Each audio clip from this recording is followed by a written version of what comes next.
बोलना ही हमें अपने भीतर की ओर लौटने नहीं देता। Buddhist story on silence, power of silence. मौन पर बुद्ध कहानी। आश्रम के सभी बच्चे जब दूसरे कामों में लगे होते थे तो एक बच्चा एक कोने में बैठा चुपचाप अपने आप में खोया रहता था। वो अक्सर किसी से ज़्यादा बात नहीं करता था। आश्रम की सभी जिम्मेदारियां पूरी करने के बाद जहां सभी बच्चे पूरे दिन की घटनाओं की चर्चा करने लगते हैं, वहीं पर वो शांत रहने वाला बच्चा एक बरगद के पेड़ के नीचे बैठकर ध्यान करने लगता। सभी बच्चों को आश्चर्य होता था क्योंकि उसका कोई दोस्त नहीं था। वह अक्सर आश्रम में अकेला ही घूमता रहता था। ये देखकर उसके गुरु को बड़ी खुश होती थी। उसे लगता था कि कोई तो है आश्रम में जो मौन आने की, चुप रहने की ताकत को समझता है, उसके महत्व को समझता है। आश्रम के बारे में जब भी कोई जरूरी निर्णय लेना होता उसकी राय जरूर लिया करते थे। लेकिन यही बात गुरु जी के एक दूसरे शिष्य को बड़ी खटकती थी क्योंकि वो गुरु जी का प्रिय शिष्य बनना चाहता था। इसलिए वो गुरु जी के सामने दूसरे बच्चों के कामों में कुछ न कुछ कमियां निकालता रहता था, जिससे गुरु जी उसे महान समझने लग जाए। अक्सर वो अपनी जिम्मेदारियां पूरी तरह से निभाने का दिखावा भी करता, चाहे उससे कोई सलाह ना भी मांगे, लेकिन फिर भी वो उन्हें अपनी सलाह देता रहता था। वो बहुत ही बातूनी शिष्य था और आश्रम के दूसरे सभी बच्चों में बहुत प्रसिद्ध भी था क्योंकि वो सबसे हंसी मजाक करता रहता था, उनसे दिन भर बातें करता रहता था। इसीलिए उसकी सबसे दोस्ती हो गई थी। लेकिन जब आश्रम के गुरु उसकी राय ना लेकर दूसरे बच्चे की राय लेते थे तो ये बात उसे बड़ी खटकती थी। उसे ये लगता था कि वो उस दूसरे बच्चे से ज़्यादा बुद्धिमान है, लेकिन गुरुजी फिर भी उसकी तरफदारी करते हैं। ऐसा नहीं था कि गुरुजी को बातूनी शिष्य के स्वभाव के बारे में पता नहीं था, लेकिन गुरुजी उसे अपने तरीके से सीख देना चाहते थे ताकि उसकी ज़्यादा बोलने की आदत, दिखावा करने की आदत, दूसरों में कमियां निकालने की आदत हमेशा के लिए खत्म हो जाए और वो मौन रहकर ध्यान की गहराइयों को छुपाए। असल में हर सच्चे गुरु की यही शिक्षा होती है। वो किसी तरीके से उस बातूनी शिष्य को एहसास कराना चाहते थे कि चुप रहने से ही उसे असीम सत्य को जाना जा सकता है। उस विराट का एहसास चुप होकर ही किया जा सकता है। एक दिन गुरुजी को एक तरीका सूझा। उन्होंने आश्रम के सभी बच्चों को अपने पास बुलाया और कहा कि मैं तुम सभी को दो दो हिस्सों में बांटकर अलग अलग गांवों में भिक्षा मांगने के लिए भेज रहा हूं, और जो भी दो बच्चे सबसे ज्यादा भिक्षा मांग कर लाएंगे उन दोनों को आश्रम की सभी जिम्मेदारियां निभाने का मौका दिया जाएगा। अपनी बात जारी रखते हुए गुरुजी ने बताया कि भिक्षा मांगने से हमारा अहंकार खत्म होता है, इसीलिए हर शिष्य पूरे मन में भिक्षा मांगे। कोई भी इस काम को औपचारिकता में ना ले, वरना तो वो अपने जीवन का बहुत बड़ा ज्ञान खो देंगे। आश्रम के गुरुजी ने जानबूझकर बातूनी शिष्य और चुप रहने वाले शिष्य की जोड़ी बना दी। बातूनी शिष्य के मन में सिर्फ एक ही बात चल रही थी कि इस बार उसे मौका मिला है और इस बार वो गुरुजी को दिखा देगा कि वो चुप रहने वाले शिष्य से कितना ज्यादा प्रतिभावान है। दोनों शिष्यों ने आपस में अपनी सहमति से निर्णय लिया कि दोनों गांव के अलग अलग जगह से भिक्षा मांगना शुरू करेंगे ताकि भिक्षा मांगने का काम जल्दी खत्म किया जा सके। चुप रहने वाले शिष्य हर द्वार पर जाकर अपने हाथ जोड़कर अपना भिक्षा का पात्र उनके सामने कर देता। उसके चेहरे पर एक सादगी और उसकी आंखें में एकांत होता था, जिससे भिक्षा देने वाले उसे भिक्षा देकर अपने आप को अनुग्रहित समझते थे। वहीं पर दूसरा बातूनी शिष्य हर द्वार पर जाकर उनको कुछ न कुछ ज्ञान देने लगता था, जिससे ज्यादातर लोग उसे बिना भिक्षा दिए ही लौटा देते थे। पूरे गांव में भिक्षा मांगकर जब दोनों गांव के बीच में मिले तो बातूनी शिष्य ने देखा कि चुप रहने वाले शिष्य के पास उससे 2 गुनी भिक्षा थी। ये देखकर उसे मन ही मन बहुत ठेस पहुंचा। लेकिन जब वो दोनों भिक्षा का सामान लेकर आश्रम की तरफ जा रहे थे, तब बातूनी शिष्य को एक चालाकी सूझी। उसने चुप रहने वाले शिष्य से कहा कि हमें अपनी भिक्षा एक ही थैले में डाल लेने चाहिए। गुरुजी ने हम दोनों को एक साथ भिक्षा लाने के लिए कहा था। चुप रहने वाले शिष्य ने बिना कुछ बोले अपनी सारी भिक्षा उसके थैले में डाल दी। बातूनी शिष्य मन ही मन बहुत खुश हो रहा था कि अब गुरुजी को ये पता नहीं चलेगा कि ज्यादा भिक्षा हम में से किसने मांगी। उसे लग रहा था कि गुरुजी मुझे इससे कम प्रतिभावान समझेंगे, इसीलिए उसने ये तरकीब लगाई। सभी शिष्यों के आने के बाद संध्या के समय जब सभी की भिक्षा तो ली गई, तो इन दोनों शिष्यों की भिक्षा सबसे ज्यादा निकली।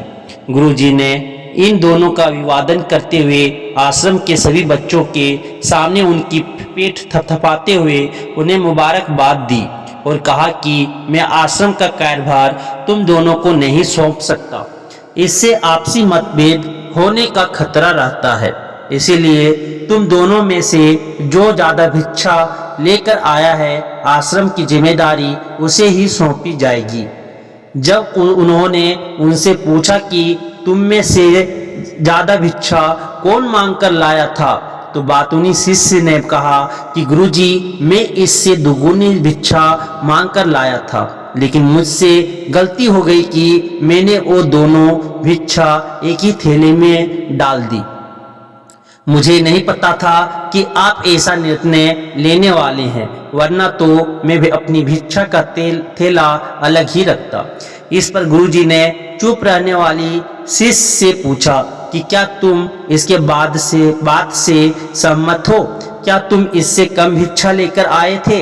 ये सुनकर चुप रहने वाले शिष्य ने कहा कि गुरुजी मेरे पास ऐसा कोई साधन नहीं है जिससे मैं ये साबित कर पाऊं कि मैं इससे ज्यादा भिक्षा लेकर आया था। असल में ये उल्टा बोल रहा है, 2 गुनी भिक्षा मैं लेकर आया था, ये मुझसे आधी भिक्षा लेकर आया था और इसी ने ही मुझसे भिक्षा एक थैले में डालने की बात कही थी। आश्रम से कुछ दूरी पर एक पहाड़ी थी जिसके पीछे सूरज अभी अभी संध्या के समय ढल रहा था। गुरुजी को तो पता था कि सच कौन बोल रहा है, लेकिन बाकी बच्चों के सामने सच साबित करने के लिए उन्होंने उन दोनों से एक सवाल पूछा कि पीछे पहाड़ी पर तुम्हें क्या दिखाई दे रहा है। यह सुनकर वह चाल शिष्य झट से बोल पड़ा कि गुरुजी पहाड़ी के पीछे सूरज अपना रंग बिखेर रहा है, आसमान में लालिमा छाई हुई है, ये बहुत ही सुंदर दृश्य है। वो तो और भी बहुत कुछ कहना चाहता था, लेकिन गुरुजी ने उसे चुप करते हुए दूसरे शिष्य से जवाब जानने के लिए जब उसकी तरफ देखा तो उसकी आंखों में आंसू भरे हुए थे। श्रद्धा, भक्ति और प्रेम से उसकी आंखें भर आई थी। गुरुजी को उससे पूछने की जरूरत ही नहीं पड़ी। गुरुजी ने सभी बच्चों को संबोधित करते हुए कहा कि मैंने सवाल किया था कि पहाड़ी के पीछे तुम्हें क्या दिखाई दे रहा है। ज्यादातर लोगों को यही दिखाई देगा कि एक बहुत सुंदर दृश्य है, लेकिन मजे की बात यह है कि सुंदरता बोलकर नहीं बताई जा सकती, उसे महसूस किया जा सकता है और सामने वाला उस सुंदरता को आपकी आंखों में देख पाता है। चुप रहने वाले शिष्य की तरफ इशारा करते हुए गुरुजी ने कहा कि असल में सुंदरता इसी बच्चे ने देखी है, दूसरे बच्चे ने सिर्फ सुंदरता की उपव्याख्या की है। लेकिन इसने वास्तविकता में उस सुंदरता को महसूस किया है। अपने आप को ऊंचा दिखाने की सभी कोशिशें नाकाम होती देख वह चाल शिष्य वहीं पर फूट फूट कर रोने लगा। उसको चुप कराते हुए गुरुजी ने कहा कि बेटा, मुझे पहले से पता था कि तुम झूठ बोल रहे हो, लेकिन मैं तुम्हें उस झूठ का एहसास कराना चाहता था। सभी बच्चों को संबोधित करते हुए गुरुजी ने बताया कि शब्द जाल की तरह होते हैं। हमारे ज़्यादा बोलने की वजह से बहुत सारी समस्याएं पैदा होती है। जब कोई आदमी एक बात को बढ़ा चढ़ाकर बोल देता है तो उसे सिद्ध करने के लिए वो शब्दों को जाल में फंसता चला जाता है। इसी वजह से अंतर्मुखी होने की बजाय वो बहिर्मुखी होता चला जाता है। वहीं पर जिस भी व्यक्ति को अपनी अंतर यात्रा करनी होती है उसे सबसे पहले चुप रहना सीखना होता है। जरूरत से ज़्यादा बोलना या फिर हर वक्त बोलते ही रहना, ये सब हमारी अंतर यात्रा में बाधा बन जाती है। जब आप चुप रहने का अभ्यास करते हैं तो आप अपने साथ वक्त बिताने लगते हैं, जिससे कि आप अपने एकांत को जान पाते हैं। और एक बार अगर मन में एकांत स्थापित हो जाए तो आपकी आंखों में, आपके चेहरे पर वो सादगी, वो एकांत, वो स्पष्टता की झलक, सब कुछ सामने नजर आने लगता है। कुछ साबित करने को नहीं रह जाता, कुछ बताने को नहीं रह जाता, सब कुछ आंखों में देखा जा सकता है। चुप रहने वाले शिष्य की तरफ इशारा करते हुए गुरुजी ने कहा कि अभी जो दृश्य है इस बच्चे ने देखा, वो ज्यादा बोलने वाला आदमी कभी नहीं देख पाएगा। वो अपनी बुद्धि से तर्क वितर्क करता रहेगा कि उसे क्या क्या दिखाई दे रहा है, लेकिन उसमें से वो महसूस कुछ भी नहीं कर पाएगा। उसे दिखाई दे जाएंगे पहाड़, सूरज या फिर उसकी लालिमा, लेकिन उस सुंदरता को, उस विराट को, उस अवदेव को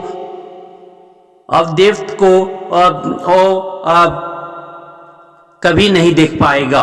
अगर चुप रहने की कला सीखनी है तो तुम्हें सबसे पहले एक बात ध्यान रखनी होगी कि तुम्हें किसी को भी प्रभावित करने की कोशिश नहीं करनी है।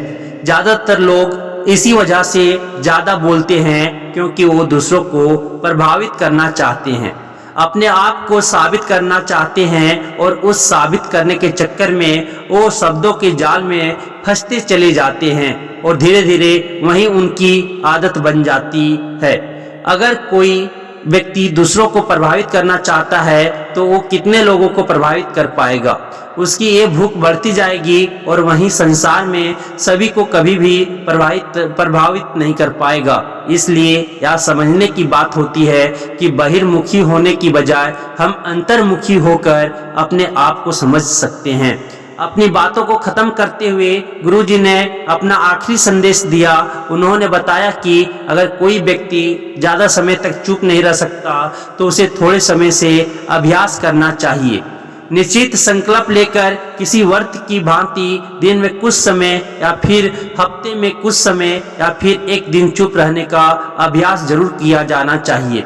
इससे हमारी चुप रहने की आदत धीरे धीरे खुद ब खुद पनपने लगती है, क्योंकि एक बार जब हम चुप रहने लगते हैं तो हमें चुप रहने का आनंद पता चल जाता है।